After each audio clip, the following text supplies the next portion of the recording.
कहानी के शुरू में हम एक आदमी को देखते हैं जो एक गुफा में अपने डॉग के साथ था। वहाँ पर बड़े से संदूक में खजाना छुपाने आया था और साथ ही उसने इस जगह का नक्शा भी बनाया हुआ था ताकि बाद में भी वो यहाँ पर आ सके। जब वो यहाँ से जा रहा था तभी सारी गुफा हिलने लगती है। ऐसे लग रहा था जैसे कोई ज़लज़ला आ गया हो। बाहर जाने का रास्ता बंद हो गया था। उस आदमी का डॉग तो दूसरी तरफ चला गया था पर वो उधर ही गुफा में फंस गया था। वो अपने डॉग को एक संदूक और यहाँ का नक्शा देकर कहता है, जाओ जाकर थोड़ी दूर एक विच का घर है जो जादू करती है, उसको ये चीजें जाकर दे आना। वो डॉग ऐसा ही करता है पर वो बेचारा उधर ही फंस गया था। उस आदमी का डॉग जादूगरनी के घर तक पहुंच जाता है और उसको सारी चीजें दे देता है। इसके बाद कहानी में हम कुछ आगे का सीन देखते हैं जहाँ पर एक आदमी जिसका नाम एमिट था, जो उसी आदमी का पड़पोता था जो गुफा में दफन होकर मर गया था। वो बैठा अपने बच्चों और उनके दोस्तों को ये कहानी सुना रहा था कि कैसे उसके दादा ने इस गांव में खजाना छुपा कर रखा हुआ है। पर यहाँ पर हमें पता चलता है एमिट के बेटे का जो दोस्त था उसके अंकल से उसने कुछ पैसे लिए हुए थे। वो आदमी अब एमिट से उधर ही पैसे लेने आ गया था और साथ ही बहुत सारा इंटरेस्ट भी मांग रहा था। वो एमिट को नोटिस देता है कि 5 दिन के अंदर अंदर उसे उसके सारे पैसे लौटाने होंगे। अगर उसने ऐसा ना किया तो उसका घर और फार्म जब्त कर लिया जाएगा। वो आदमी सब कहकर चला जाता है। उसके जाने के बाद कुछ लोग एक गाड़ी में एमिट के दादा का कुछ सामान लेकर आते हैं जो मरते हुए वो एमिट के नाम कर गए थे। उसको एक बड़ा सा बॉक्स दिया जाता है जिसको एमिट देखकर बहुत खुश होता है। वो ये सोच रहा था कि शायद उसके अंदर बहुत सारे पैसे होंगे जो हमारे काम आएंगे और मैं अपना सारा कर्ज वापस कर दूंगा। लेकिन जब वो उस बॉक्स को खोलता है तो उसमें एक डॉग था जिसको टिम्बर कहकर बुलाया करते थे। वो उसको अपने बच्चों को देकर अपने दोस्त के साथ शहर की तरफ काम के सिलसिले में चला जाता है ताकि वो कुछ पैसों का बंदोबस्त कर सके और अपनी बड़ी बेटी को ये जिम्मेदारी देता है कि तुमने सब बच्चों का ख्याल रखना है। एमिट का बेटा उसके दोस्त की बेटी के साथ उस बॉक्स को उठाकर अंदर लेकर आता है जिसमें टिम्बर था। उसको उस बॉक्स में से अपने डैड के दादा की तस्वीर और एक नक्शा मिलता है जिसको उसके दादा ने गुफा में छुपाया था। एमिट का बेटा बहुत खुश होता है और सोचता है कि खजाने वाली बात बिल्कुल सच है। अब वो उस खजाने को ढूंढने का फैसला करते हैं। तभी उसकी बड़ी बहन आती है और कहती है, मैं पार्टी में जा रही हूँ, तुम प्लीज घर पर रहना और घर से बाहर मत जाना। उसके जाने के बाद दोनों बच्चे अपनी जरूरत का कुछ सामान लेते हैं और साथ ही अपने डॉग को भी लेकर उस खजाने की तलाश में निकल जाते हैं। वो सबसे पहले उसी गुफा में जाते हैं जो हमने कहानी के शुरू में देखी थी। उधर ही उनको जमीन पर कुछ नजर आता है।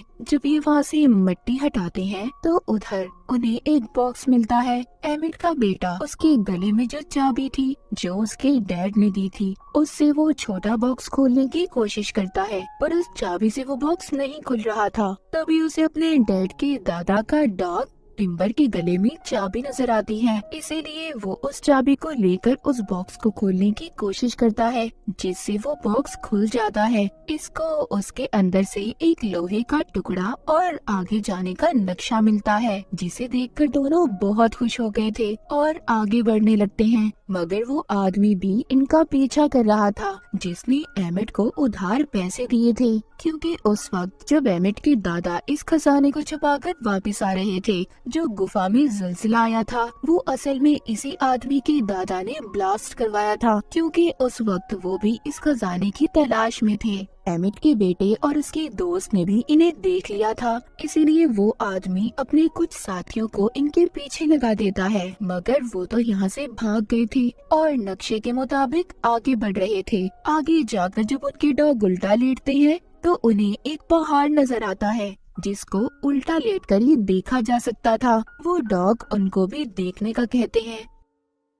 एमिट का बेटा और उसके दोस्त जब ये देखते हैं तो उन्हें भी वो पहाड़ नजर आ जाता है। जब ये थोड़ा सा आगे जाते हैं तो उन्हें आगे जाकर एक सोने का सिक्का मिलता है, जिसको देखकर दोनों बहुत खुश हो गए थे। ये अब सोचते हैं ये दोनों बिल्कुल सही रास्ते पर हैं। थोड़ा सा आगे जाकर इनको एक पत्थर दिखाई देता है जिस पर लिखा था कि अगर आगे खजाना लेना चाहते हो तो तुम्हें उसी तरफ जाना होगा जिस तरफ वो पहाड़ इशारा करता है। वहाँ जाकर तुम्हें बहुत सारा सोना और चांदी मिलेगा। अब ये दोनों और इनके डॉग्स पानी में तैरकर दूसरी तरफ जाने लगते हैं। वहाँ पहुंचकर अब ये बहुत ज्यादा थक गए थे। इनको थकावट के साथ साथ भूख भी लगी थी। वो सोचते हैं कि क्यों ना मछलियाँ पकड़कर पका लें, क्योंकि अपने साथ ये खाने पीने का कोई सामान नहीं लाए थे। उधर उनके डॉग लकड़ियाँ जमा कर रहे थे, तभी उन्हें एक सुराख नजर आता है। उधर घर में एमिट की बड़ी बेटी वापस आ गई थी,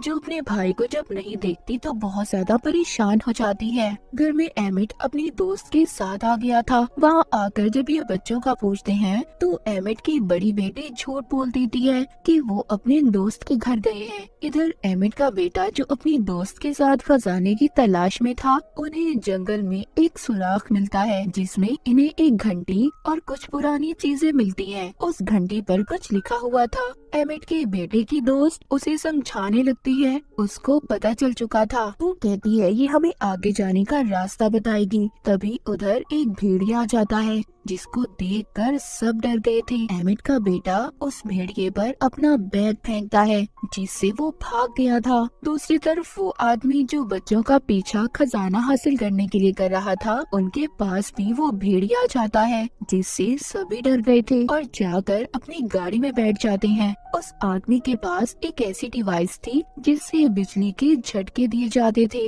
वो जब उस बिजली के झटके देने वाली डिवाइस को भेड़िए पर इस्तेमाल करने वाला था, तभी गलती से वो जल जाती है और हड़बड़ाहट में बिजली के झटके इसी आदमी और इसके साथियों को लग जाते हैं। उधर एमिट को जो बच्चे नहीं मिलते तो परेशान होकर वो उन्हें ढूंढने निकल जाता है। उधर एमिट के बेटे के दोस्त के पास एक ट्रैकिंग डिवाइस थी, जिसकी मदद से एमिट बच्चों को ढूंढने निकल गया था। उधर बच्चे आगे बढ़ते हुए उसी जादूगरनी के घर पहुंच गए थे, जिसको बहुत सालों पहले एमिट के दादा के डॉग ने एक बॉक्स और कुछ सामान दिया था। वो जादूगरनी कोई आम जादूगरनियों की तरह नहीं थी, वो तो बल्कि एक अच्छी जादूगरनी थी। जब वो बच्चों को ऐसे थका हुआ देखती है तो अंदर आने का कहती है और एमिट के बेटे की दोस्त की चोट पर दवाई लगाती है और बताती है कि मैं यहाँ पर अपनी माँ के साथ रहती हूँ, जो भी बाहर गई हुई है। एमिट का बेटा जब अपने बारे में बताता है तो जादूगरनी कहती है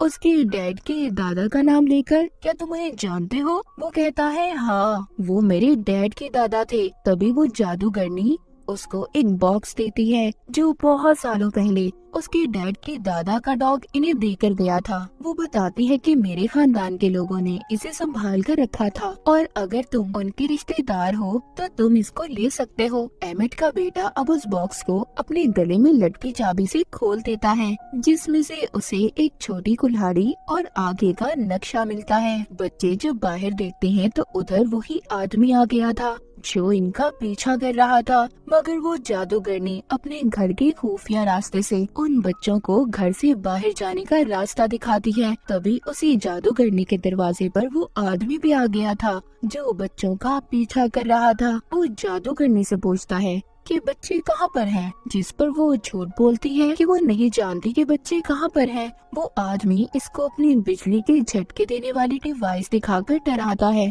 कहता है देखो, अगर तुमने मुझे सच ना बताया तो अच्छा नहीं होगा तुम्हारे साथ। उधर बच्चे अपनी आखिरी मंजिल की तरफ पहुंच गए थे, पर वहाँ पर एक झरना था और आगे जाने का कोई रास्ता नहीं था। लेकिन अचानक ही उधर उनके डॉग को जमीन पर कुछ निशान दिखाई देते हैं जो शोर करके उनको अपनी तरफ बुलाते हैं। वहाँ निशान में एक छोटा लोहे का टुकड़ा, घंटी और छोटी कुल्हाड़ी रखने के निशान बने हुए थे।